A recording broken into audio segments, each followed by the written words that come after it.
Good morning students. प्रबंध के सिद्धांतों पर हम चर्चा कर रहे हैं और उसी कड़ी में आज आगे के सिद्धांतों के बारे में बात करेंगे। हेनरी फेयोल ने जो प्रबंध के सिद्धांत बताए हैं उसमें आगे की कड़ी में जो सिद्धांत आता है वो है व्यवस्था का सिद्धांत, principle of order. Principle of order या व्यवस्था का सिद्धांत ये कहता है कि प्रत्येक व्यक्ति और वस्तु का जो स्थान है वो निश्चित होना चाहिए। व्यक्ति को सही स्थान पर लगाया जाना चाहिए और उसका एक स्थान निर्धारित होना चाहिए जहाँ पर बैठकर वो काम करता है। इसी प्रकार से सामग्री या मटेरियल जो है या वस्तुएं जो हैं उनका भी स्थान निर्धारित होना चाहिए जहाँ पर वो उपलब्ध रहेंगी। अगर तो व्यवस्था का सिद्धांत सामग्री और व्यक्तियों की व्यवस्था पर ज़्यादा जोर देता है। न्याय या निष्पक्षता का सिद्धांत, principle of equity. Principle of equity या न्याय का सिद्धांत ये कहता है कि प्रबंधकों को अपने कर्मचारियों के साथ उचित, निष्पक्ष और दयालुता का व्यवहार करना चाहिए और उनमें किसी भी प्रकार का भेदभाव जो है वो नहीं करना चाहिए। उससे सभी कर्मचारी संतुष्ट रहेंगे और मन लगाकर कार्य करेंगे। कार्यकाल में स्थायित्वकर्ता का सिद्धांत, principle of stability of tenure. प्रबंध का ये सिद्धांत ये कहता है कि कर्मचारियों का जो कार्यकाल है वो स्थायी होना चाहिए।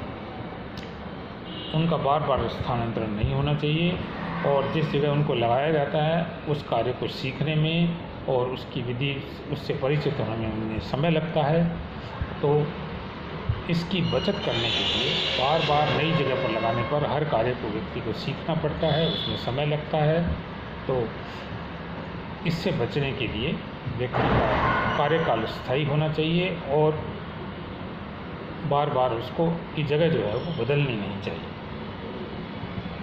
पहलपन का सिद्धांत, पहलपन या इनिशिएटिव का सिद्धांत ये कहता है कि प्रत्येक प्रबंधक को अपने अधिकारियों तथा कर्मचारियों को उनके कार्य की योजना बनाने और उन्हें क्रियान्वित करने की स्वतंत्रता दी जानी चाहिए।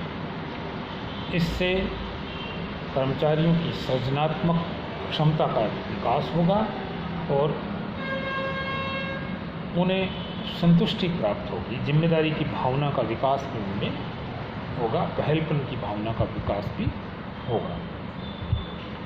समूह भावना का सिद्धांत, प्रिंसिपल ऑफ टीम स्पिरिट।